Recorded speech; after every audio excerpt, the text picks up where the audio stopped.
Yes. Nous avons des dons. Nous avons reçu des dons de la part du Seigneur. Nous avons tous reçu des dons. Lorsque Dieu a créé l'homme, il ne nous a pas créé vide. Lorsque Dieu nous a envoyés sur la terre, il ne nous a pas envoyés sans quoi que ce soit. La Bible a dit qu'il nous a créés à son image et à sa ressemblance. Il nous a fait don de son image, don de sa ressemblance. Il nous a équipés de beaucoup de choses. C'est pourquoi même si aujourd'hui tu ne vois pas les dons que tu as, sache que tu as beaucoup de dons. Dieu nous a équipés de la volonté. Il nous a équipés du libre arbitre. Ce sont des dons. Les animaux n'ont pas le libre arbitre. Les animaux vivent juste par instinct. Ils sont là juste en train de suivre leur instinct. Mais nous, nous avons l'esprit qui nous connecte à Dieu. Nous ressemblons à Dieu. Nous portons le nom de Dieu. Nous sommes des enfants de Dieu. Et Dieu nous a équipés. Nous avons des dons. Quand vous lisez la Bible, vous regardez l'humanité, vous vous rendez compte qu'il y a des gens qui ont des capacités hors du commun. Mozart, à 5 ans, il composait déjà des symphonies. Mais il y a des musiciens professionnels qui ont fait toutes sortes d'écoles de musique, qui n'ont jamais rien composé de leur vie, malgré les hautes études. Mais un gamin de 5 ans capable de composer parce qu'il avait un don. Et les dons, on a vu le vendredi que les dons, c'est ton identité. Tu es identifié par ton don, parce que ton don, c'est aussi ta mission. Si Dieu te donne la capacité de prêcher, il te donnera aussi la mission de prêcher l'évangile. Ça va ensemble. Et il y a plusieurs types de dons. On a vu qu'il y a 3 catégories de dons. Dons naturels. Tout le monde là, chaque être humain a un don naturel. Le don de la créativité. Toutes sortes de dons, toutes sortes de capacités que vous connaissez, que nous voyons autour de nous, dans l'art, dans l'intelligence, la créativité, l'ingéniosité, la capacité de faire toutes sortes d'ouvrages, la capacité de fabriquer, de réparer, d'organiser, de ranger les choses, la capacité d'écrire, la capacité de bien parler, la capacité de faire des enquêtes, des recherches et de synthétiser les choses, la capacité de faire des recherches poussées, la capacité d'enquêter, d'écouter, d'interviewer. Ce sont des capacités naturelles que Dieu place dans chaque être humain. Mais pour nous, enfants de Dieu, on ne se limite pas à cette dimension. Dieu nous a équipés aussi, c'est ce qu'on appelle les dons spirituels. Spirituellement, nous sommes aussi équipés. Dieu nous donne des dons spirituels. Ça veut dire que même si humainement parlant, tu n'étais pas équipé pour faire un certain nombre de choses, mais Dieu peut t'équiper spirituellement pour compléter des choses. Par exemple, quelqu'un qui pouvait naître timide, réservé, très réservé, qui n'osait pas parler, même dans un petit groupe. Mais du jour au lendemain, lorsqu'il est saisi par l'Esprit, il peut prophétiser, il peut même prêcher la parole, parler devant les gens. Pourquoi? Parce que Dieu équipe les gens même des dons spirituels pour faire tout un tas de choses. Et 1 Corinthiens 12 nous explique tout ce qu'il y a comme dons spirituels. Il y en a beaucoup. Ça ne se limite pas à 9 qu'on cite dans 1 Corinthiens 12, mais il y en a bien d'autres. Quand vous lisez Romains 12, on cite encore d'autres dons spirituels. Et quand vous parcourez toute la Bible, vous verrez plusieurs dons. Toute capacité que Dieu vous donne de faire quelque chose dans le monde de l'esprit, c'est un don spirituel. Et en tant qu'enfant de Dieu, Dieu nous a tous équipés aussi des dons. Dès lors qu'on est né de nouveau, on appartient à Dieu. Dieu nous fait aussi des cadeaux. Un don, c'est un cadeau, un présent. C'est pourquoi la Bible dit dans Proverbe que les présents d'un homme lui élargissent les voies. Et grâce à ces présents, à ces cadeaux, à ces dons, tu peux te tenir devant des rois, devant des grands de ce monde. Si le président a un conseiller, ce conseiller-là est conseillé parce qu'il a un don de conseiller.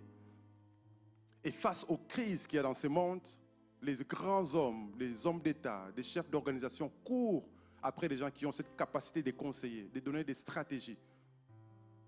Et dans ce monde, il y a des grands stratèges. Ils ne sont pas connus du grand public, mais ce sont des gens qui sont capables de gérer des crises, de gérer des grandes négociations, d'apaiser des tensions, d'éviter des guerres. Ce sont des stratèges, des conseillers. Et ces gens-là peuvent faire ce genre de choses parce qu'ils ont un talent naturel. Mais nous, enfants de Dieu, on a aussi des dons spirituels. Mais aussi, lorsque Dieu vous envoie en mission, il vous équipe aussi d'un don associé à votre mission. Ce que j'ai appelé les dons de l'appel ou encore le don de la destinée. Et à chaque fois que vous entrez dans votre mission, Il y a un don qui va s'activer, il y a un don qui est associé à ça. Si Dieu t'appelle à être un apôtre de l'évangile, tu auras les dons de l'apostolat. Tu pourras établir des églises. Tu pourras avoir la révélation de Christ, prêcher l'évangile, établir les églises, manifester le leadership. Ce sont des dons associés au ministère de l'apôtre. Et si Dieu t'appelle à être un pasteur, tu auras aussi les dons de gérer une église. Tu auras les dons du leadership pour conduire un peuple. Tu auras aussi les dons d'enseigner. Ce sont des dons associés à cette mission.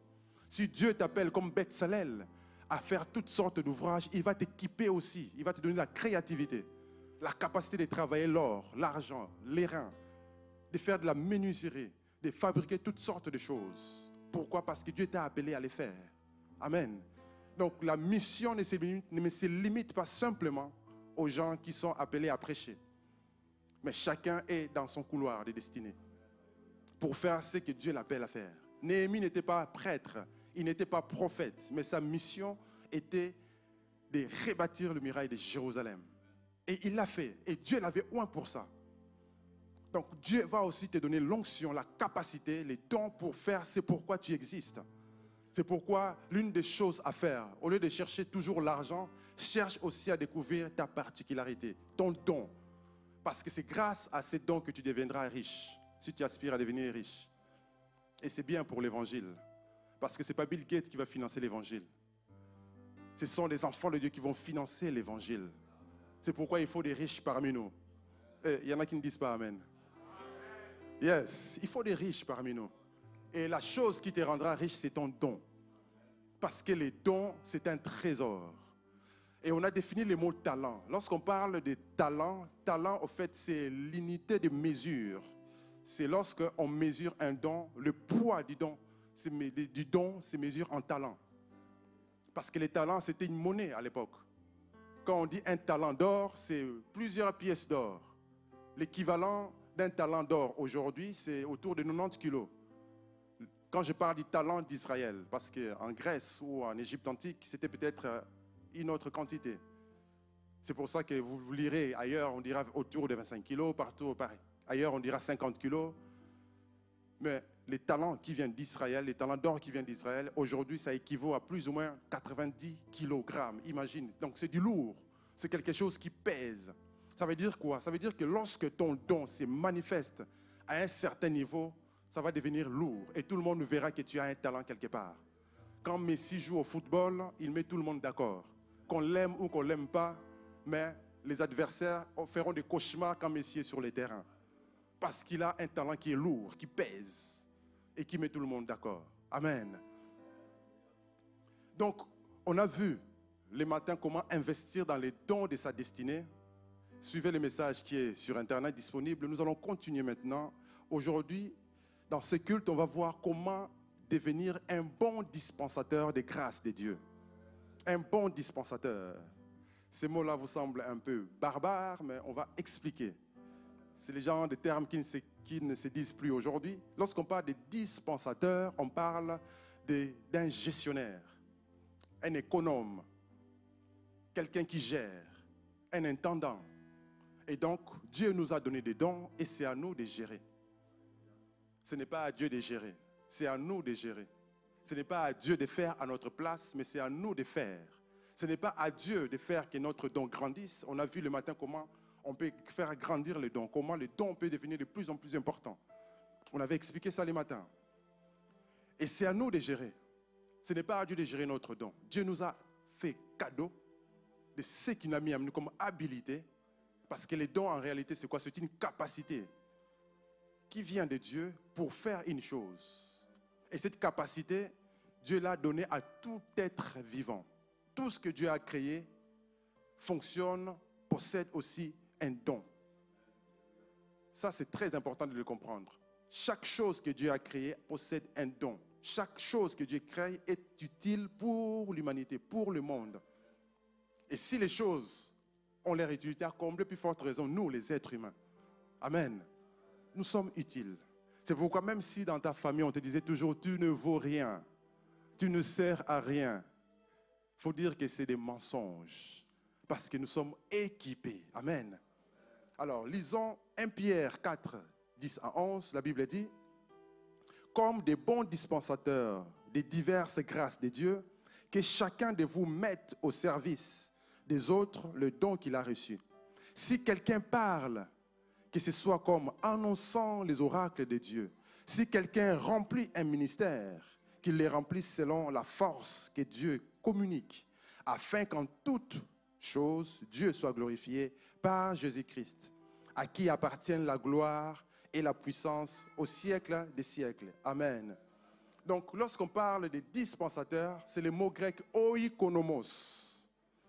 Oikonomos, ça veut dire simplement économe, gestionnaire, intendant, quelqu'un qui est gestionnaire, qui gère des choses. Le matin, on a parlé de Judas qui avait mal utilisé son don. Judas était économe de Jésus. Il était le gestionnaire de Jésus. C'était un homme important dans les ministères de Jésus. Parce qu'on ne donne pas son argent à n'importe qui. C'est lui à qui tu vas laisser l'argent de ton organisation, c'est quelqu'un de confiance. Et Judas était quelqu'un de confiance, qui avait trahi la confiance et qui avait mal utilisé son don. Mais nous, Dieu veut que nous soyons des bons gestionnaires. Amen. Dieu veut que nous soyons des bons gestionnaires. Est-ce que vous me suivez? Alléluia. Gloire au Seigneur. Donc, lorsqu'on dit dispensateur de diverses grâces, le mot grâce veut dire simplement don. C'est le mot grec charis. Ça veut dire simplement don, grâce que Dieu nous fait. Parce qu'on ne mérite pas les dons qu'on a. Personne ne mérite les dons qu'il a reçus. C'est une grâce. C'est pour ça que l'apôtre Paul, personne ne lui a expliqué l'évangile, mais il a reçu l'évangile par révélation. Et ça, c'est une grâce. C'est par la grâce de Dieu. Et nous aussi, tout ce que Dieu nous rend capable de faire, c'est la grâce. C'est pour ça que le mot est utilisé grâce, pour désigner les dons que Dieu nous donne. Et lorsqu'il s'agit de la grâce, il faut grandir dans la grâce. Il ne faut pas rester statique. Les matins, on a vu comment on est des vases spirituels. Et notre vase doit prendre du volume. Il doit prendre de l'ampleur pour contenir encore plus de choses, pour peser encore plus. Amen. Et 2 Pierre 3, 18 nous dit, mais croissez dans la grâce et dans la connaissance de notre Seigneur et Sauveur Jésus-Christ. À lui soit la gloire maintenant pour l'éternité. Donc, la grâce qui est en nous doit grandir. Les dons qui est en nous doivent grandir. C'est pourquoi la Bible dit, Jésus croissait en grâce. Il croissait en sagesse. Il croissait en stature. Cela nous montre les 3 dimensions de la croissance qu'on doit avoir dans notre vie. On doit grandir dans la grâce, dans les dons que Dieu a mis en nous. Mais on doit grandir aussi dans la stature de l'homme parfait, de l'homme intérieur. Notre homme intérieur doit prendre du volume. Il doit grandir. Il faut qu'on devienne des géants spirituels. Si humainement parlant, je suis limité à 1,87 m, il faut que spirituellement, je sois un géant de plusieurs mètres. Amen. Spirituellement, on peut être des géants. La taille n'est pas limitée. Amen. Il faut grandir dans la grâce. Il faut grandir dans la sagesse. La sagesse, c'est capital. Dans la destinée, l'une des prières à faire, c'est demander à Dieu la sagesse. Parce que Dieu te bénira, Dieu va te récompenser sur base de la sagesse, de comment tu sais gérer. Et la sagesse, c'est la capacité de gérer, de bien faire les choses. Si on est sage, on va bien faire. Si on n'est pas sage, on va négliger. Et on verra ça, il y a des sanctions derrière. Et Dieu nous appelle à être des bons gestionnaires. Et pour gérer, il faut la sagesse. C'est la sagesse. Amen. Il nous faut la sagesse. On va lire un texte. Notre texte est bas, je vous prie de bien vouloir vous lever. Dans Luc 19, 11 à 27. On va lire ensemble.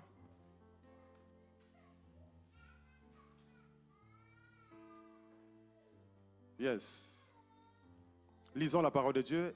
Ils écoutaient ces choses et Jésus ajouta une parabole parce qu'il était près de Jérusalem et qu'on croyait qu'à l'instant le royaume de Dieu allait paraître.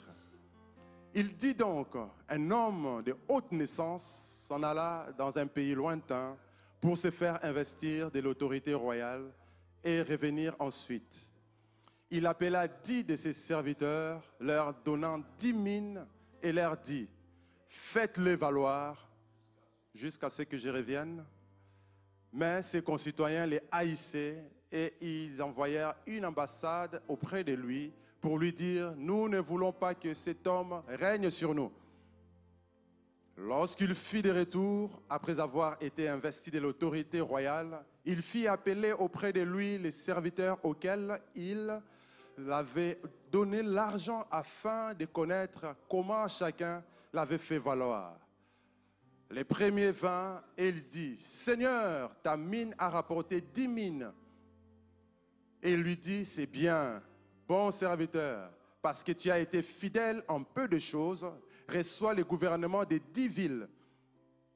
Les seconds 20, et il dit, Seigneur, ta mine a produit 5 mines. Il lui dit, toi aussi, sois établi sur 5 villes. Un autre vint et il dit, Seigneur, voici ta mine que j'ai gardée dans un linge, car j'avais peur de toi, parce que tu es un homme sévère. Tu prends ce que tu n'as pas déposé et tu moissonnes ce que tu n'as pas sémé. Il lui dit, je te juge sur tes paroles. Méchant serviteur, tu savais que je suis un homme sévère, prenant ce que je n'ai pas déposé et moissonnant ce que je n'ai pas sémé. Pourquoi donc n'as-tu pas mis mon argent dans une banque afin qu'à mon retour, je le retirasse avec intérêt? On y va. Puis il dit à ceux qui étaient là, ôtez-lui la mine et donnez-la à celui qui en a 10. Ils lui dirent, Seigneur, il a 10 mines. Je vous l'ai dit, on donnera à celui qui a, mais à celui qui n'a pas, on ôtera même ce qu'il a. Au reste, amenez ici mes ennemis qui n'ont pas voulu que je régnasse sur eux et tuez-les en ma présence. Amen. Gloire au Seigneur. Donc, on va voir ici comment être un bon gestionnaire des diverses grâces divines. On va comprendre pourquoi. Pourquoi être un bon gestionnaire? Il faut savoir que chaque enfant de Dieu doit faire valoir les dons qu'il a reçus. Chaque enfant de Dieu doit faire valoir les dons qu'il a reçus. Et on va voir dans la parole de Dieu pourquoi il faut faire valoir les dons qu'on a reçus. Amen. Je vais faire une illustration. J'ai besoin de 3 hommes qui sont capables de rester debout quelques minutes, un peu plus. Si tu es malade, il vaut mieux rester assis. Voilà. Il y a 3 affiches, donc 3 personnes. Il me manque une personne. Mettez-vous dans l'ordre.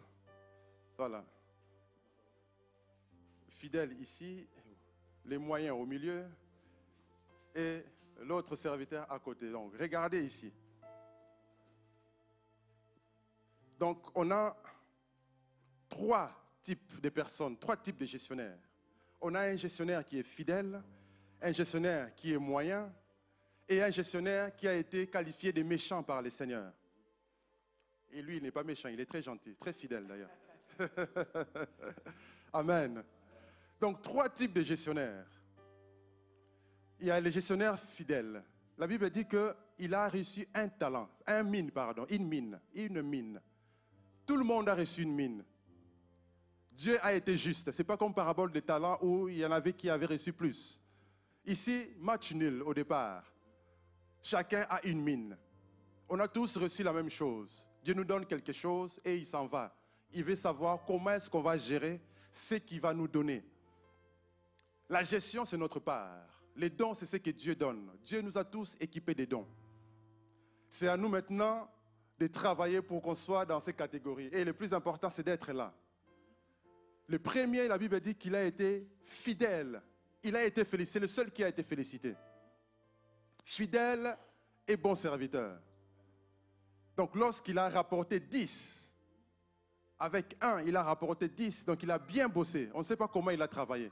On ne sait pas s'il a engagé les gens. Mais toujours est-il que les résultats comptent. Les résultats comptent. C'est pour ça qu'il faut être stratège dans la vie. Il a ramené 10. Et donc, le Seigneur dit qu'il est fidèle. Il a félicité. Bon, il était content. Et les moyens, il ramène 5. Il n'a pas été félicité. Et il n'a pas non plus été grondé. On l'a laissé tranquille avec ses 5. Ça veut dire qu'il pouvait faire mieux. Il pouvait faire mieux, mais il a eu un résultat et puis il s'est laissé aller. C'est pour ça qu'il ne faut jamais se satisfaire. Il faut quitter l'autosatisfaction. Dieu nous appelle à aller toujours de gloire en gloire. On l'a chanté. Il faut aller toujours, rechercher toujours une dimension supérieure. Il y a toujours moyen de bien faire les choses. Et c'est lui, l'autre, on lui a donné les dons et il a caché. J'expliquerai pourquoi il a caché et pourquoi ça a énervé les maîtres. J'expliquerai ça tout à l'heure. Donc on voit que c'est le seul qui a été félicité. C'est le seul qui a été qualifié de fidèle. Et vous remarquerez que quand vous lisez, on n'a pas dit excellent. Le Seigneur n'a pas fait plus de compliments que ça. Il a juste dit bon. Il n'a pas dit excellent. Il n'a pas dit super, comme nous on aime dire. Il n'a pas dit génial, tu as ramené 10, c'est super. Non, non. Il a juste dit bon. Tu as été fidèle. Reçois le gouvernement des 10 villes. Pour dire que même lui, il est fidèle, là, il pouvait faire encore mieux. Il ne peut pas se limiter à 10. Donc, il faut comprendre la pensée de Dieu. Dieu ne veut pas qu'on se limite à la dimension à laquelle on est. Parce qu'on aime souvent se satisfaire. Ah, à l'église aujourd'hui, c'était super, c'était génial. Et puis on croise les bras. Non, on doit faire encore plus. On doit faire toujours plus. On doit toujours rechercher plus. C'est ça la pensée de Dieu. C'est pour ça que dans les 3 catégories, Dieu veut qu'on soit des bons et fidèles. Ça, c'est la pensée de Dieu. Et bon et fidèle dans notre manière de gérer. Comment on doit tout faire pour grandir, mais aussi gérer. Ne pas tomber dans les dérives, mais bien faire les choses pour que Dieu soit glorifié. Parce qu'à la fin du compte, Dieu nous attend au résultat. C'est les résultats qui comptent. Ce n'est pas les bruits, parce que parfois on parle trop, mais on ne fait rien. Parfois on critique beaucoup, mais on ne fait rien. Mais Dieu veut qu'on soit ici. Dieu veut qu'on soit là. Celui-là n'est pas celui qui donnait des excuses. On en parlera en détail. Il a donné plein d'excuses. J'avais peur, j'avais ceci. On va en parler. Lui, il n'a pas donné d'excuses. Il a bossé, mais il s'est arrêté avant. Il a dit, oh, j'en ai 5, c'est pas mal. Je ne vais pas trop être... Vous savez l'excuse d'être humain. Je vais pas, surtout les Européens, ça. Je ne vais pas être riche, je ne vais pas être pauvre non plus, ça va, j'ai tout ce qu'il faut, c'est bon. J'ai ma voiture, j'ai ma femme, j'ai mes enfants, j'ai ma maison est déjà payée, c'est bon, tout va bien, j'ai besoin de rien. On a besoin de plus. Quand on regarde où va ce monde, on a besoin d'argent pour financer l'évangile. Donc si tu as trop d'argent, viens donner, financer les missionnaires. On a besoin d'argent. Quand tu regardes les multinationaux, des milliards qu'ils ont à investir dans des choses qui amènent au péché, et nous, on n'a pas grand-chose pour concurrencer. On a besoin d'argent. C'est pour ça qu'il faut vouloir plus par rapport aux dons. Parce que la richesse qu'on cherche viendra par nos dons. Parce que les dons, c'est un trésor. C'est une richesse que Dieu a placée en nous. Amen. Vous pouvez vous asseoir un instant, je vais expliquer. Ensuite, vous allez revenir encore. Amen. Merci. Gardez les feuilles. Asseyez-vous quelques minutes. Je vais expliquer. Ensuite, on va revenir pour voir les résultats de chacun en détail. Donc, la première des choses, pourquoi est-ce que c'est important de faire valoir? C'est parce que Dieu veut que l'on soit des bons et des fidèles serviteurs. Alors, lorsqu'on parle de fidèles, c'est le mot grec pistos, qui veut dire être loyal. Ça parle de la loyauté, de la fidélité, de la foi. Donc, quelqu'un de fidèle, c'est quelqu'un qui croit. Il faut croire au don que Dieu t'a donné. Il faut être loyal au don que Dieu t'a donné. Il faut être fidèle à Dieu, loyal à Dieu. N'est pas donner d'excuses, n'est pas négliger, mais travailler de manière soigneuse. Il faut soigner les travails, faire des choses de manière excellente. Dieu nous attend à ça. C'est ça la pensée de Dieu. Parce que lorsqu'on est un gestionnaire, la Bible nous a dit quoi? Un gestionnaire doit être fidèle. Un intendant, un dispensateur, il doit être fidèle. C'est notre caractère. Dieu veut qu'on soit tous fidèles. Fidèles à lui. Fidèles dans notre église. Fidèles dans les dons qu'il a placés en nous. Fidèles dans tout ce que nous allons faire. Quand on parle de la fidélité, c'est soigner le travail. Parce que parfois, on veut se satisfaire rapidement. On veut des résultats rapidement. Et on veut être payé rapidement. Croyez-moi, avant de recevoir la récompense, il faut d'abord que Dieu dise bon et fidèle serviteur. Et pour être bon et fidèle serviteur, il faut d'abord travailler de manière soigneuse. Fidélité, la constance. Avec mon expérience de vie chrétienne dans les églises, ce que j'ai remarqué, c'est quoi? Quand il y a un grand événement, tout le monde est là à fond. Grand événement, ah, c'est super, tout le monde travaille. Mais dès que le grand événement est fini, boum, il y en a qui vont disparaître. Mais Dieu veut que même quand il n'y a personne, il faut être là. Même les vendredis, il faut être là. Prière en ligne, il faut être là. Prière, je ne sais pas moi, le soir, il faut être là. Tous les jours, la constance, quand tu peux. Quand tu es empêché, ce n'est pas grave. Mais lorsque tu es disponible, fais tout pour être là. La fidélité, la constance. Arranger son agenda. Regardez les plannings des événements de l'église. des projets de l'Église. Et puis on s'ajuste pour être présent parce qu'on est fidèle. Parce que c'est un engagement. Pourquoi il exige la fidélité? Parce que c'est un engagement. Dans les mariages c'est un engagement. Et qu'est-ce qu'on exige d'un conjoint? C'est la fidélité. Un conjoint infidèle ne mérite plus le mariage. Parce que dans les clauses du mariage, il y a fidélité. Dans tous les mariages, chrétiens ou pas, les gens veulent la fidélité. Mais la même chose, lorsqu'on s'engage à servir Dieu, c'est une alliance. Et dans une alliance, il faut la loyauté. Il faut la fidélité. Même dans le monde, on le voit. Pourquoi est-ce que l'Ukraine veut rentrer dans l'OTAN? Parce que l'OTAN, c'est une alliance, des traités militaires. Et quand tu es dans l'alliance, qu'est-ce qui se passe si on t'attaque? C'est tous les pays qui font partie de l'alliance vont contrecarrer. Et donc tu es protégé. C'est pour ça qu'au Luxembourg, on est tranquille ici. Parce qu'on fait partie de l'OTAN, de l'Union européenne. Donc quiconque osera jeter une bombe ici, c'est l'OTAN qui va l'attaquer. Avant même que le Luxembourg ne respire, l'OTAN contre-attaque déjà. C'est ça la puissance de l'alliance. Maintenant, regardez nous qui avons Dieu. Nous avons une alliance. Tu crois que le Seigneur laissera Satan jouer avec toi? Jamais de la vie.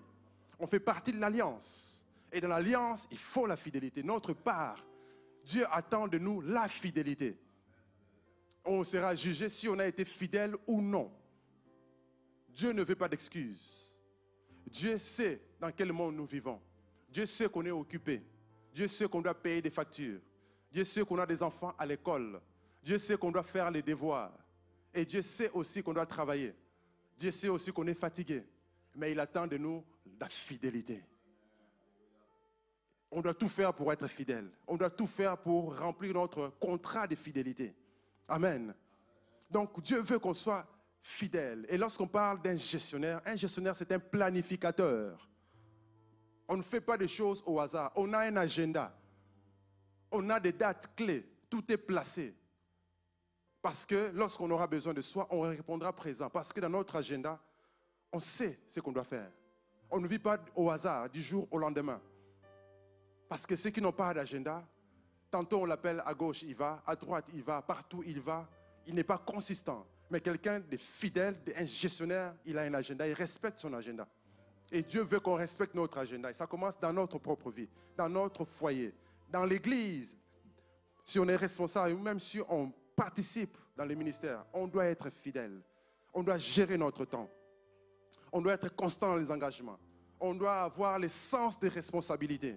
Ça veut dire que si on nous confie quelque chose, on n'a pas besoin de venir vérifier comme on fait pour les enfants. Mais on fait confiance parce qu'on sait qu'on est des gestionnaires et que la chose sera faite. Et ça fait plaisir. Lorsqu'on confie la responsabilité à quelqu'un, on voit que le travail est fait. On n'a pas besoin de vérifier, de s'inquiéter, de rappeler en disant « n'oublie pas, n'oublie pas ». Ça montre qu'on n'est pas responsable. Mais quand on est responsable, et c'est apaisant. Amen. Donc, comment est-ce qu'un dispensateur doit être fidèle? La fidélité commence par des petites choses. Luc 16, verset 10 dit « Celui qui est fidèle dans les moindres choses l'est aussi dans les grandes. Et celui qui est injuste dans les moindres choses l'est aussi dans les grandes. » Pour être fidèle, il faut posséder déjà, pour posséder ce qui est à soi, il faut d'abord être fidèle à ce qui est à autrui. Souvent, on veut notre propre business. On se dit, ah, quand ça sera à moi, je vais faire ça comme ça. Mais avant de dire que quand ça sera à moi, commence déjà à faire ça, donner ces meilleurs là à ce qui est à autrui.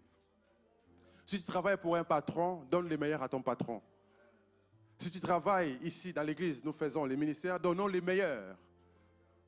Même si ce n'est pas nous les responsables, les premiers responsables de l'église, donnons les meilleurs. Et c'est comme ça que Dieu nous donnera ce qui est à nous. C'est la loi de la fidélité. Amen. C'est pour ça que le Seigneur dit dans Luc 16, verset 12 encore, « Si vous n'avez pas été fidèle dans ce qui est à autrui, qui vous donnera ce qui est à vous? Si tu veux un jour posséder ce qui est à toi, ton héritage, commence à être fidèle à ce qui est à autrui. Si tu es enfant, obéis aux parents. Donne les meilleurs aux parents. Quand tu seras chez toi-même, tu verras que tu auras aussi la facilité des choses. Et Dieu veut notre fidélité. Dans 1 Corinthiens 4, la Bible dit, des restes, c'est qu'on demande à un dispensateur qu'il soit fidèle. Point. Pas autre chose. Pas des excuses. Pas, oh, il était là tel jour seulement. Non, fidèle. Moïse était fidèle.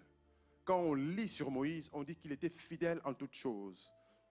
Hébreux 3,5 nous dit que pour Moïse, il a été fidèle dans toute la maison de Dieu, comme serviteur, pour rendre témoignage de ce qui devait être annoncé. Et c'est pour ça que lorsqu'il a imposé les mains à Josué, Dieu a exigé à Josué aussi la fidélité comme à son père Moïse.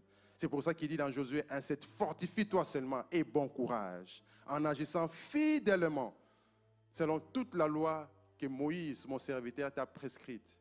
Et ne t'en détourne ni à droite, ni à gauche, afin de réussir dans toutes tes entreprises. Dieu attend de nous d'être fidèles et Dieu nous jugera sur base de ça. Amen. La deuxième des choses, il faut faire valoir la mine, les dons que Dieu a mis en nous.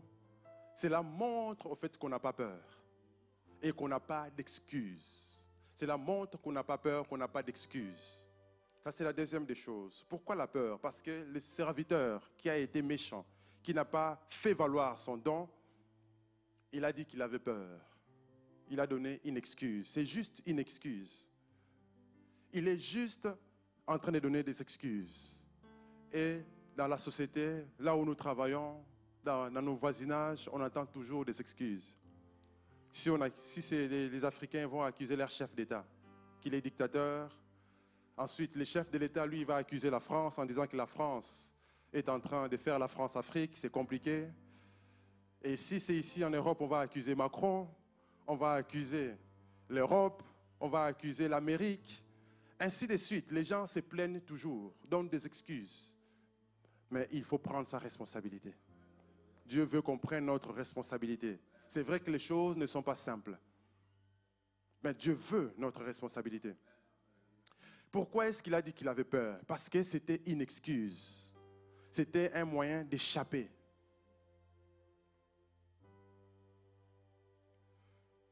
Il voulait simplement échapper. En fait, lorsqu'on dit la peur, c'est une excuse. Parfois, on dit, tiens, je ne veux pas faire telle chose parce que je n'ai pas le temps. On donne l'excuse du temps. Et on sait nous-mêmes, dans le monde dans lequel nous vivons, là où on travaille, ça nous prend tout notre temps et notre énergie. Quand on rentre, on a envie juste de dormir, de manger, de dormir. Il y en a même qui sont tellement épuisés qu'ils se laissent juste aller au lit, sans pyjama, boum, jusqu'au lendemain matin, et puis ça recommence. Une vie de métro, boulot, dodo, ou métro, boulot, tombeau, ça dépend à quel moment on s'y trouve. Mais pourquoi ça? Ça, c'est le diable qui vient voler le temps. Les diables viennent nous distraire. C'est pour ça que Dieu veut qu'on soit des gestionnaires. Si tu te rends compte que ton emploi là t'empêche de faire ce pourquoi Dieu t'a appelé sur cette terre, il faut quitter ce travail. Avant que ce travail ne te quitte, que tu meurs avant le temps. À un moment, il faut prendre ses responsabilités. Si tu te rends compte que tu as une activité qui t'empêche de servir Dieu, c'est la priorité. Dieu nous appelle, il nous attend au tournant, il nous a équipés des dons. Il veut qu'on soit fidèles. Si on se rend compte que notre travail là nous éloigne de Dieu, il vaut mieux quitter ce travail. Tout faire pour trouver un autre travail. Parce que Dieu veut qu'on soit un gestionnaire. Ce n'est pas Dieu qui va chercher le travail à notre place. C'est à nous d'aller chercher notre travail. Parce qu'on est des gestionnaires. On sait gérer, on sait prévoir. On sait ce qu'on veut. Et on sait ce que Dieu attend de nous. Parce qu'on aura des comptes à rendre. Amen. Donc, essayons d'éviter les excuses. Les problèmes de confiance en soi. Les problèmes, oh, je n'ai pas le temps. Les problèmes de maladies. Toutes sortes de problèmes. Le diable peut rendre ton corps malade. Et il faut prier pour la guérison. Parce que si ton corps est malade, tu ne peux pas travailler. Mais si tu manges des choses qui peuvent te rendre malade, arrête de manger ces choses. Gère ton corps parce qu'on est des gestionnaires. On doit gérer. Tout ce qui se vend au marché ne se mange pas. Il y a des choses qu'il faut éviter de manger. Parce que ce sont des cadeaux empoisonnés. C'est des poisons retardés. C'est pour attraper un cancer plus tard. Il faut éviter. Et l'autre excuse, qui est d'ailleurs la plupart des excuses que les gens donnent, c'est la peur. Dans une de mes activités sur Internet, j'accompagne des gens pour les aider à trouver leur mission de vie et découvrir c'est pourquoi ils existent. L'une des raisons que les gens donnent, qui les empêche de faire leur mission, c'est la peur. Les gens ont peur. Oh, j'ai peur. Je ne veux pas que les gens me voient. Ou encore, je ne sais pas ce que les gens vont penser. Les gens, la peur du regard des autres. Les gens disent, tiens, je manque de confiance en moi. Je ne pense pas que je vais bien faire. Les gens ont peur. Et la peur vient du diable. Et c'est un frein pour la destinée. Un véritable frein. Si on m'avait dit de faire ce séminaire, que j'ai répondu, j'ai peur, je ne serai pas ici. Je serai peut-être chez moi en train de pleurer, en train de pleurnicher. Parce que j'ai des excuses. Et Dieu ne veut pas d'excuses. Dieu veut qu'on bannisse la peur. La peur, la crainte, c'est du diable. Lorsque tu veux faire quelque chose et que tu sens la peur, il faut prendre autorité et chasser cette peur. Parce que ça ne vient pas de Dieu. Et dans ce passage, le mot peur, c'est le mot phobéo. D'où vient le mot phobie? Donc, le gars a dit, j'ai une phobie, j'ai eu peur. Et ces mots-là, ce n'est pas bon. Parce que lorsqu'on parle de la phobie, c'est non seulement avoir peur, mais aussi, ça veut dire aussi détester quelque chose. Ça veut dire ne pas vouloir s'approcher de cette chose-là. Garder les distances. C'est pour ça qu'on parle de la xénophobie. Les gens qui ne veulent surtout pas approcher les étrangers. Attention là. Ils ne veulent surtout pas les comprendre. Et ce n'est pas bon cette peur. Dieu ne veut pas de ça. Surtout pas ce genre d'excuses. Parfois dans le langage courant, j'ai une phobie dans telle chose. Dieu ne veut pas de ça. Il faut chercher à guérir de cette chose. Amen. La peur est naturelle. La peur nous permet au fait de nous éloigner du danger. Parce que la sagesse veut quoi? Lorsque tu vois un danger, tu t'écartes du danger. Et qu'est-ce qui va te faire écarter du danger? C'est la peur que tu vas ressentir. C'est pour ça que tu ne vas pas te balader seul dans la forêt là où il y a des lions. Pourquoi? Parce que tu veux sauver ta vie. Sauf si tu t'appelles Tarzan. Donc, il faut absolument trouver un moyen de bannir la peur. Et la peur va nous paralyser, va empêcher de manifester les potentiels. Parce que la peur va engendrer un stress, l'angoisse, l'anxiété à l'intérieur. Et lorsqu'on est dans cet état de stress, le corps va sécréter l'hormone, le cortisol, qui va faire que ton cerveau ne fonctionne pas très bien. Tu vas faire des choses n'importe comment. Au lieu de donner le potentiel, le maximum, tu vas faire peut-être quelque chose qui ressemble à la folie. Ça va ressembler vraiment à de la folie. Et qu'est-ce que ce monsieur a fait? Il a caché un trésor dans un linge. Ça, c'est la version Louis II qui dit linge. Mais ce linge-là, au fait, quand vous faites des recherches, vous verrez que ce n'est pas comme un linge propre pour garder des choses. Non, non, non. Ce linge-là, c'est quelque chose de répugnant. En fait, c'est un mouchoir pour essuyer la sueur. Ou encore, ça veut dire aussi les linges qu'on enveloppe de mort. La tête. Quand quelqu'un meurt dans la culture juive, on l'enveloppe la tête avec un linge. C'est ce linge-là qu'il a utilisé pour garder les trésors. Et ça, c'est du mépris. Cet homme a manifesté du mépris envers les cadeaux, les trésors que Dieu lui avait donnés. C'est pour ça qu'il n'a pas pris la peine de travailler son don. Pour lui, c'est quelque chose de méprisant. Et ça peut arriver qu'on soit dégoûté de notre don. Il ne faut pas être dégoûté de son don. On n'a pas tous le don de chanter ou de jouer de la musique comme notre maestro. Mais le don que tu as reçu, sois fier parce que c'est utile pour le monde. Parce que ton don, ce n'est pas pour te faire plaisir à toi-même. Les dons, c'est pour les autres. L'arbre ne mange pas son propre fruit. L'arbre, il ne fait que produire des fruits. Et ce sont les autres qui viennent manger les fruits. Donc le don que tu as en toi, c'est pour les autres. Et toi aussi, tu as besoin des autres. C'est pour ça qu'on vit en communauté. Les fers aiguisent les fers. J'ai besoin de ton don, tu as besoin de mon don. Et on est interdépendants. C'est pour ça qu'il ne faut pas mépriser les dons. Les mouches ont leur utilité. Grâce aux mouches, la nature peut être recyclée de manière automatique. Sans des mouches, on aura des déchets organiques qui vont traîner. Ça sera un problème dans l'écosystème. Donc, on a des dons. Il ne faut pas être dégoûté comme ce monsieur. Il était dégoûté de son don. Il a négligé son don. Il a manifesté du mépris. C'est pourquoi Dieu était sévère envers lui. Il a été puni parce qu'il n'a pas honoré les dons. Il n'a pas été fidèle aux dons. Il a manifesté du mépris. C'est pourquoi Paul encourage Timothée en disant « Ne néglige pas les dons qui est en toi et qui t'a été donné par prophétie avec imposition des mains de l'assemblée des anciens. » Il ne faut pas négliger les dons. Il ne faut pas dire que ces dons ne servent à rien. Il ne faut pas dire que ces dons-là, moi, ça ne me plaît pas. Moi, j'aurais aimé être musicien. Moi, j'aurais aimé comme me voir sur la scène en train de faire telle chose ou telle chose. Même si ton don, c'est pour rester en secret quelque part, ou que tu fais le travail, mais les gens ne voient pas les résultats.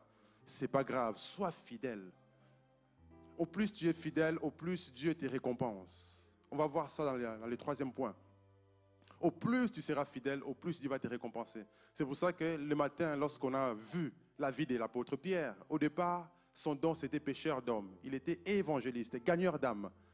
Mais plus tard, on voit l'évolution. D'autres dons se manifestent. On le voit faire lever les paralytiques. On le voit manifester le leadership. On le voit ressusciter les morts plus tard. On le voit opérer dans les prophétiques, avoir des visions d'extase.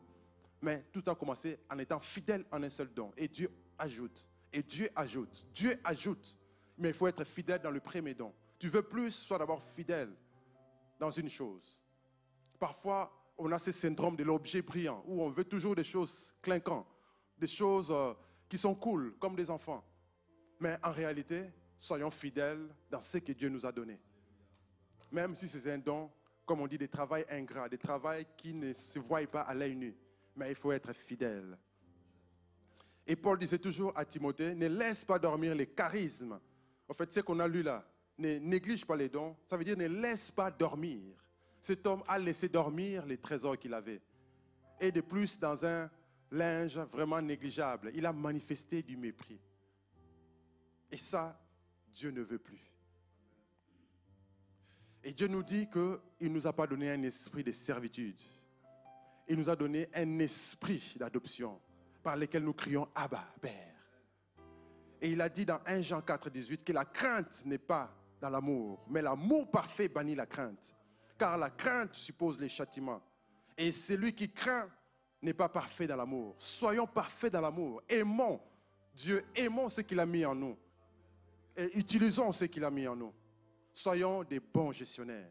Amen. Troisième des choses, avant de prier.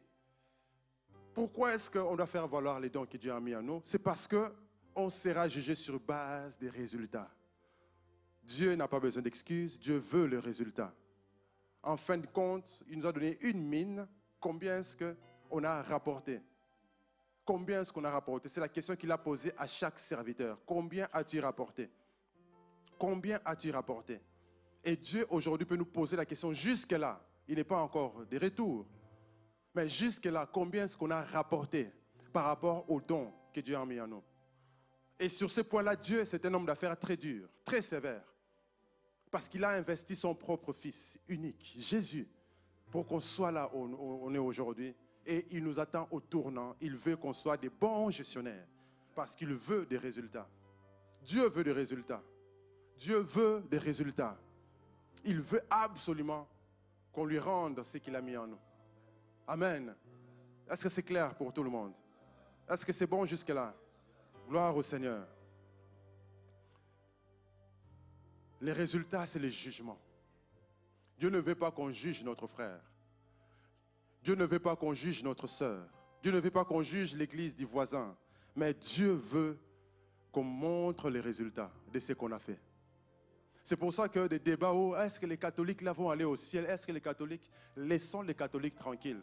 D'ailleurs, en termes d'œuvre, les catholiques sont mieux que nous tous. Moi, j'ai étudié chez les cathos de l'école primaire jusqu'à ce que je termine. S'ils n'avaient pas construit leur école, on allait étudier où? En tout cas, de l'autre côté du continent, les meilleures écoles sont les écoles des cathos. Les meilleures écoles. Des prêtres là prennent le temps de former les gens. Et ce sont des bonnes œuvres. Et Dieu va les récompenser par rapport à ça. On n'est pas sauvé par les œuvres, mais les œuvres que nous faisons parleront. Les œuvres que nous faisons, c'est utile parce que ça montera jusqu'au ciel. Ça va nous retrouver au ciel. Et au ciel, on passera par le tribunal de Christ. Là où les œuvres de chacun passera comme dans le feu. Comme dans le feu. Ça veut dire que, vous voyez, dans les hauts fourneaux, là, lorsqu'on fait passer un métal, que ce soit de l'or, l'or sera purifié. Les scories vont partir, l'or sera encore meilleur. C'est-à-dire la procédure pour fabriquer des lingots d'or. Pour purifier l'or, on le fait passer dans un four, on le chauffe. Et c'est la même chose. Nos œuvres passeront par le feu. Et si l'œuvre qu'on fait, c'est-à-dire correspond à ce que Dieu attend de nous, ça sera de l'or, équivalent à de l'or. Et là, lorsqu'on traversera le feu, notre œuvre nous suivra de l'autre côté. Mais si on n'a pas été fidèle, on a fait des choses que Dieu n'attendait pas de nous, qu'est-ce qui va se passer? Lorsqu'on traversera le feu, tout va brûler. Il n'y aura rien comme récompense. Il n'y aura pas de couronne. Or, au ciel, il faut des couronnes. Et c'est sur base de ce que nous faisons maintenant. C'est pour ça qu'il faut être vraiment fidèle. Les trois frères, vous pouvez revenir avec les pancartes. On va voir les résultats. Je ne sais pas si quelqu'un est fort en finance ici. Les premiers, avec une mine, il a rapporté 10. C'est une croissance de combien de pourcents, ça? C'est 100%, hein? C'est ça? Une, et il rapporte 10. C'est combien? En croissance, en termes de croissance. Il n'y a pas quelqu'un qui fait des calculs ici? Comme croissance. Donc, on était à 1, et puis on se retrouve, on a 9 de plus, on se retrouve à 10. Cette croissance-là, c'est combien de pourcents? C'est beaucoup, hein? Ça ressemble à des croissances qu'on voit dans la bourse, là. C'est beaucoup. Voilà, c'est exponentiel. Et donc, le deuxième, il avait 5, il avait 1 et il rapporte 5. Aussi une forte croissance. Et donc, dans toute cette croissance-là, cela nous montre quoi? S'il continue encore, il aura encore une autre croissance. C'est parce qu'il s'est arrêté là, le maître est arrivé. Ça veut dire qu'il pouvait continuer encore. Il continue à travailler dans la même allure. Il fait encore plus d'efforts. Qu'est-ce qui va se passer? Il allait continuer à croître, continuer à croître, continuer à croître, continuer à croître. Et le serviteur au milieu, lui, il a été entre les deux. C'est-à-dire qu'il a été influencé d'une part un peu par la négligence, mais il a eu des résultats. Dieu ne l'a pas félicité, mais il a quand même eu des résultats. Il n'a pas été réprimandé, mais il a eu une croissance. Mais il peut encore faire mieux. C'est pour ça que Dieu veut quoi? Qu'on puisse bosser encore et encore et encore. Et vous remarquerez quoi? La plupart des gens qui ont été fidèles à Dieu, vous les verrez opérer dans plusieurs dimensions. Vous remarquez, quelqu'un était juste un prédicateur. Quelqu'un temps plus tard, il commence à enseigner. Quelqu'un temps après, on le voit faire des miracles. Quelqu'un temps après, on le voit diriger des grandes choses. Pourquoi? Parce qu'au départ, il a eu de la croissance. Il a été fidèle, il continue à être fidèle et il continue à monter. Il monte, il monte, il monte. Je ne sais pas si vous connaissez l'évangéliste Dag Heward Miles. Il est ghanéen. Il fait des croisades un peu partout dans le monde. Il a la plus grosse église au Ghana. Mais cet homme, au départ, c'était juste un prédicateur. Même prêcher là, c'était compliqué. Et plus tard, il commence à enseigner. Même, au fait, son église était tellement petite qu'on disait que ton église là, ce n'est pas une église, c'est l'école de dimanche. Ce n'est pas une église. Les gens se moquaient de lui. Il n'y avait pas de miracle, personne n'était guéri. Mais il a été fidèle. Fidèle dans l'enseignement, fidèle dans ce qu'il faisait. Fidèle. Plus tard, il commence à grandir. Plus tard, des miracles. Aujourd'hui, il fait des croisades. Il a des églises partout. Il y a plus de 5 ans, il avait plus de 6000 églises dans le monde. Maintenant, ça continue. Ça continue de monter. Il construit des églises partout. Il a des universités, des églises à gauche, des croisades, des miracles. Mais tout ça, c'est quoi? C'est la fidélité. D'abord, dans peu de choses. Tu as ton école de dimanche, tu les gères bien. Et ça monte, ça devient une assemblée. Tout doucement, jusqu'à ce qu'il atteigne la dimension qu'il a atteint. Et maintenant, parfois, nous, chrétiens, on se contente de dimension moyenne. Ah, on a une église de 2000 membres, on est heureux, et on s'arrête là. On construit un temple d'une dimension qui reste figée et qui ne bouge plus. D'ailleurs, quand il y a trop de membres, quand il y a trop de monde, on n'est pas content. On se dit, ah, il y a trop de monde, qu'est-ce qu'on va faire? Quelque part, on veut se réduire, on veut rester à notre niveau. Et on aime ça parce qu'on se connaît tous, c'est cool. Ah, on va se retrouver, on va manger, on parle, on se connaît. Mais dès lors qu'on se retrouve avec des gens qu'on ne connaît pas, de nouvelles personnes, on se sent un peu bizarre. Parce qu'on veut rester entre nous. Mais Dieu ne veut pas de ça. Et d'une part, encore, il y a aussi des serviteurs que Dieu a qualifiés des méchants. Pourquoi? Parce que ces serviteurs-là n'ont pas maximisé les dons. Ils ont méprisé les dons. Il y a des gens qui méprisent les dons. Moi, je connais des gens qui disent, non, je ne veux pas de la richesse, je ne veux pas de ces choses-là. Non, non, Jésus était pauvre. Non, Jésus n'était pas pauvre. C'est écrit où Jésus était pauvre. C'est écrit qu'il s'est fait pauvre des riches qu'il était pour nous rendre riches. Donc, il y a des gens comme ça qui méprisent des dons que Dieu donne. Dieu nous a donné des dons, c'est à nous de faire en sorte de devenir riches. Mais lorsqu'on méprise la richesse, on ne veut pas de ça. On va vivre dans la précarité. La précarité n'aide personne. Hein. Je ne sais pas vous, mais en tout cas, moi, je viens de là où c'était pauvre. Et franchement, je ne vais pas y retourner dans la pauvreté. Je ne veux pas. Amen. Mais Dieu nous a donné de quoi vivre. Et c'est par nos dons. Et donc, lorsqu'on méprise les dons, Dieu va nous censurer. Dieu va nous juger. Et il y a un jugement qui arrive. Et vous verrez que tous ces gens-là qui ont été infidèles, Dieu les a jugés. C'était le feu. C'est pour ça que certains meurent prématurément. Lorsqu'on résiste à Dieu volontairement, c'est la mort prématurée. Parce que Dieu nous envoie sur la terre, surtout lorsqu'on devient enfant. Quand on est païen, Dieu nous laisse tranquille parce qu'il veut notre conversion. Dès lors qu'on s'est converti et qu'on ne travaille pas notre don, on méprise les dons, on refuse. Parce qu'il y en a qui sont des intellectuels. Hein. Dans les histoires des églises, là, je n'en vais pas, je viens, j'ai pris juste et puis je rentre chez moi. J'ai des choses à faire, etc., etc., etc. On méprise ça, on dit non, non, non, je ne vais pas aller prêcher. Voilà, on trouve ça rabaissant, humiliant. Quand on fait quand on a ce genre de comportement, c'est la mort prématurée. On peut mourir avant le temps parce qu'on est déjà sauvé de toutes les façons. Et si on ne veut pas être utile pour ce que Dieu nous a donné, Dieu nous rapatrie. C'est comme un ambassadeur qui ne travaille pas. Le pays va les rappeler. Hein. On va les rappeler. Et c'est la même chose. On est des ambassadeurs. On est des dispensateurs. Dieu veut qu'on travaille. C'est pourquoi, ici, là, Dieu est sévère. Il est vraiment sévère. Il veut que chacun travaille. On n'est pas tous des chanteurs. On n'est pas tous des prédicateurs. On ne fait pas tous l'accueil, mais chacun a son don.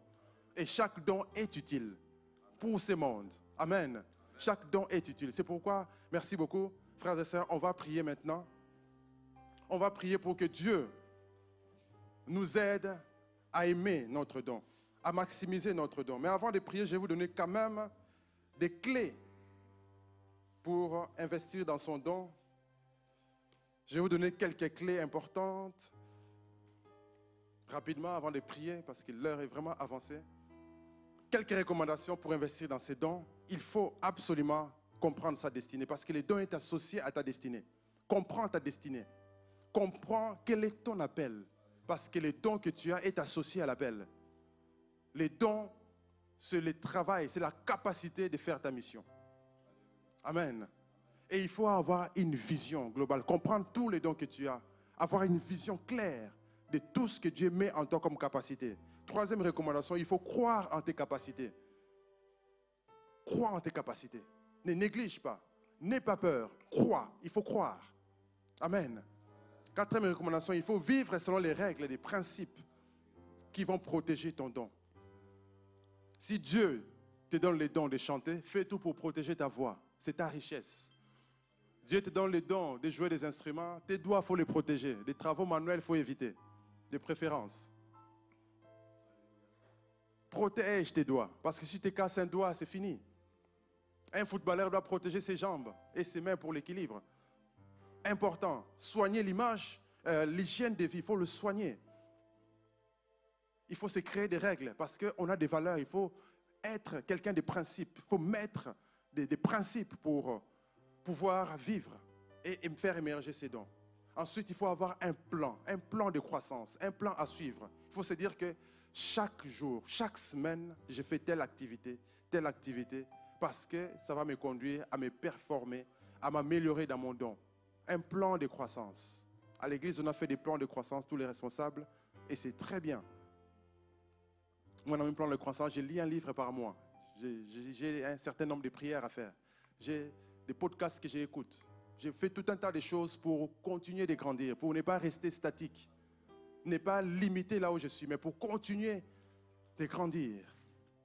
Il faut avoir des bonnes personnes autour de toi. Les fers aiguisent les fers.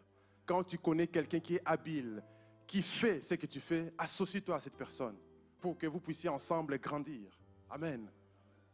Il faut la persistance parce qu'à un moment donné, tu ne verras pas les résultats. Parfois, les résultats arrivent 1 mois plus tard, 2 ans plus tard, mais il faut être persistant. Il ne faut pas négliger, il ne faut pas abandonner, il ne faut pas surtout se décourager. Il faut persévérer dans l'effort parce qu'il y aura des moments de ténèbres. Il y aura des moments où des choses seront très difficiles, mais tu dois persévérer. Il y a des jours où tu n'auras pas envie de pratiquer, mais il faut les faire. Il y a des jours où tu n'auras pas envie de prier, mais il faut prier. Il y a des jours où tu n'auras pas envie de lire ta Bible, mais lis ta Bible. Parce que ça va te permettre de grandir. Les matins, on a vu comment il faut agrandir les vases. Ça permettra de grandir dans les dons. Il faut prier tous les jours pour les dons. Prie pour ton don. C'est ta richesse. C'est ta force. C'est la capacité que Dieu t'a donnée pour réussir ta vie sur la terre, pour réussir ta mission. C'est pourquoi il faut prier pour ça tous les jours. Il faut servir le monde de ton don. Il faut être actif. Si tu vois une association qui correspond à tes valeurs, tu peux y aller. Tu peux servir le monde. Tu peux être utile à ce monde. Et à ton église locale, bien sûr. À ta famille, bien sûr. Amen. Ensuite, 12e recommandation, il faut produire d'autres semences. C'est-à-dire qu'il faut transmettre aussi ce que tu as à d'autres générations. À un moment donné, il faut transmettre. C'est important. Il faut transmettre ce que tu sais. Quand tu vois quelqu'un intéressé par ce que tu fais, transmets la connaissance. Transmets ce que tu sais faire. Ça va permettre à d'autres personnes de grandir aussi. Comme toi, tu as grandi. Amen. Nous allons prier. Nous allons réprimer la peur, les excuses, toutes les choses qui nous empêchent. L'équipe de louange peut s'avancer. Nous allons prier. J'espère que ça a été clair. C'est vrai que le temps était tellement court qu'il fallait aller vite. Mais réécoutez les messages qui est disponible sur Internet, sur notre page YouTube, sur notre Facebook, sur notre Twitter. Réécoutez les messages et appliquez ces principes. Ce sont des choses que j'ai appliquées moi-même. C'est un sujet qui me tient à cœur parce que j'aime ce domaine de la destinée. J'aime prêcher la destinée. C'est un sujet que je peux prêcher toute l'année, que je peux prêcher du matin au soir. Je ne me fatigue pas de prêcher ces messages parce que c'est le message que Dieu m'a donné. Ce sont des choses que j'applique. C'est pourquoi, frères et sœurs, il ne faut pas avoir peur. S'il y a quelqu'un qui avait peur, c'était moi. Moi, j'étais intimide. Il y en a qui ne croient pas. Demandez à ma famille au Congo. J'étais un enfant qui ne parlait pas. Un enfant sage, qui restait à la maison, tranquille. Pas de problème. Mais aujourd'hui, je suis là parce que je n'ai pas eu peur de mettre en avant les dons que Dieu m'a donnés. Très jeune, je venais à peine de me convertir en Afrique. Une fois, on me dit, vas-y, conduis la prière devant tout le monde. J'ai conduit la prière. On me dit, tiens, prêche. J'étais un gamin, j'ai prêché aussi. Je ne sais pas ce que j'ai prêché. Heureusement, ce n'était pas enregistré. J'ai prêché. Pourquoi? Malgré la timidité, j'obéissais toujours. Quand on me dit, fais quelque chose, je le faisais. Et Dieu m'accompagnait toujours. Et aujourd'hui, je suis là. Ça veut dire qu'il faut bannir la crainte. Tu t'en fous des regards des autres, si je peux parler ainsi. Les gens regarderont toujours, les gens parleront toujours. Il y en a qui sont des spécialistes, ils vont compter les fautes que tu as faites, mais on s'en fout. Fais l'œuvre que Dieu t'a donnée. Bannis la crainte, la timidité. Pratique l'œuvre que Dieu t'a destinée. Et tu vas grandir. Et tu vas être une bénédiction pour ce monde. Et il y a des récompenses qui t'attendent au ciel. Parce qu'on passera tous devant le trône de Dieu pour rendre compte de ce que Dieu nous a donné. Commençons à prier. Si on était négligent, repentons-nous. Commençons à dire, Seigneur, je ne veux plus négliger les dons que tu m'as donnés. Et si tu avais peur, commence à chasser la peur. Chasse la peur. Chasse la peur. Pendant que l'équipe de louange nous conduit dans un chant, commence à prier. Fais monter la voix vers le Seigneur. Commence à prier au nom de Jésus. Commence à prier. Commence à chasser la peur. Prie, prie. Seigneur, aie compassion de nous. On a été négligents, pardonne-nous. On a méprisé les dons parce qu'on trouvait que ce n'était pas très clinquant. Pardonne-nous, Seigneur. Pardonne-nous, oh Dieu. Tu nous as tous équipés des dons. Tu nous as tous équipés des talents. Tu nous as tous équipés des capacités hors du commun qui viennent tout droit de ton trône. On n'est pas venu sur la terre main vide certes, mais remplie à l'intérieur. Oh Dieu, aie compassion de nous. Pardonne notre négligence. Pardonne notre mépris. Pardonne-nous, Seigneur. Aide-nous à valoriser ce que tu as mis en nous. Aide-nous, Seigneur, à valoriser les dons que tu as mis en nous. Au nom de Jésus. Aide-nous, Seigneur. Aide-nous, oh Dieu. Manifeste-toi au nom de Jésus. Seigneur, manifeste-toi. Seigneur, manifeste-toi. Manifeste-toi. Quiconque avait encore la peur, je chasse la peur au nom de Jésus. Je chasse les excuses au nom de Jésus. Au nom de Jésus. Au nom de Jésus. Tout esprit de peur, de timidité, je les brise au nom de Jésus. Je les chasse au nom de Jésus. Je les chasse au nom de Jésus. Au nom puissant de Jésus. Au nom de Jésus-Christ. Oh Dieu, merci Seigneur de nous remplir de ton feu. Remplis-nous de ton feu, des ailes, de la ferveur. Nous refusons la paresse. Nous refusons la négligence. Nous refusons la négligence.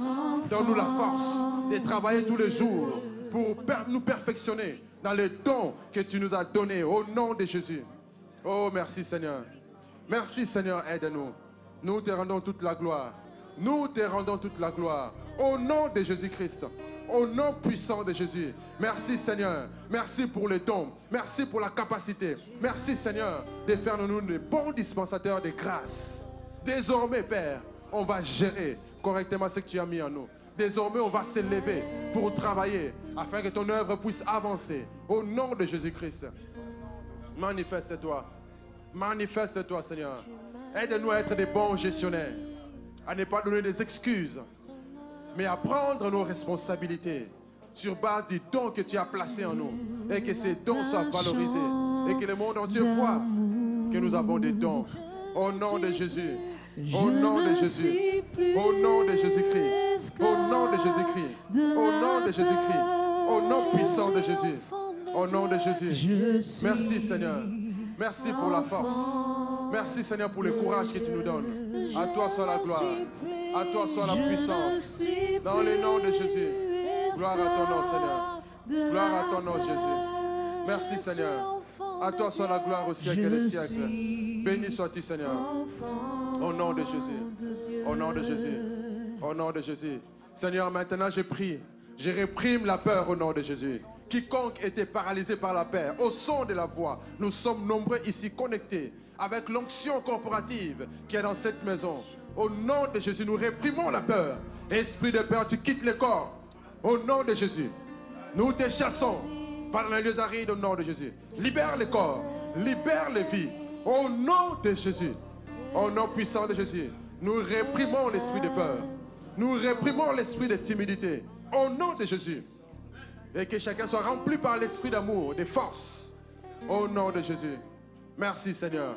À toi soit la gloire. Nous t'acclamons Seigneur. Béni sois-tu. Bénis ta parole. Au nom de Jésus. Au nom de Jésus. Amen. Que Dieu bénisse chacun. Au nom de Jésus. Nous passons aux offrandes. Je laisse